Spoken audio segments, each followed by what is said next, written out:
Every day, you go out and you do things. You pump the gas in your car, you go and get food, you walk your dog, you attend activities after hours, you have some passions that you're involved in, and you have to be ready to turn around and seize the opportunities. So on your paper, you need to write down a couple things.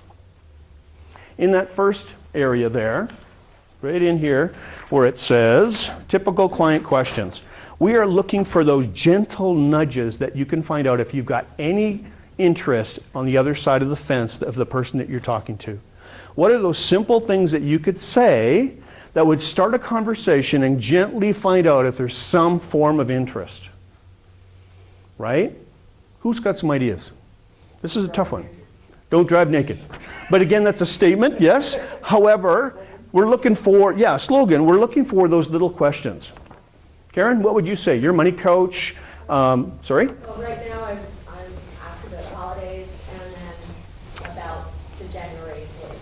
Right. So they talk about their holiday, how are your holidays? Fantastic. Have you hit your January blues? Like most of us do, like when the credit card finally comes in and you kind of try and avoid it, or maybe you even hide it from your spouse. Have you done that one yet? Right?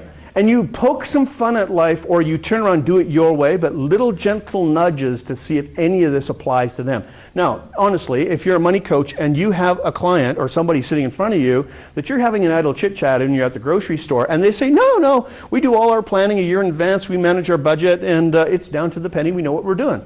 Is that a possible client? Yeah, possibly, but you go, oh, high five, I'm a money coach. You just said the miracle words. Can I use you as an example? Right? And you still take the conversation on because they might be people that know someone else. So what are your lead-in questions? How many people have lead-in questions they've written down? Some people are writing, some people are really confused. Hi. If they made any resolutions this year? Yeah. So you could be that really kind of, hey, what are your resolutions this year? Everybody makes them, what's yours? Right? Have you hit the top three, which are money, marriage, and workout? Right? Have you hit the top three? And they go, yeah, I want to, we want to have a little bit better family life. Yeah, the workout thing, I've totally given up on the workout thing. Right? I'm actually quoting a client. Right? It's exactly how it goes. Told you I was going to spit in this little conversation here. You need to have something that's broad that you can talk to your client, potential client, prospect about. If you don't, you're going to jump in or you're going to have a hole. And so it's kind of like this. Hey, how you doing? Really nice products in the store. Great. Would you like to buy my stuff? Just doesn't flow, does it? Right? So you got to nurture the conversation with curiosity. So you're going to throw out something we call a little bit of a hook.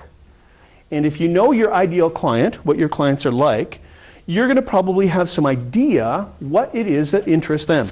And you can hook them. Right? Every fish has a different thing that they like to eat.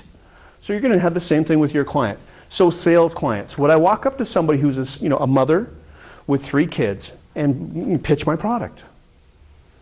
Not unless I'm talking about how she can get her kids to do something. Right? Way different type of approach. So you have to do a little qualification, and find out a little bit more about them. But she might know somebody who is like the fellow I talked about that's at a high-end auto dealer, and he brings in salespeople and speakers all the time for me. Do you know what I mean?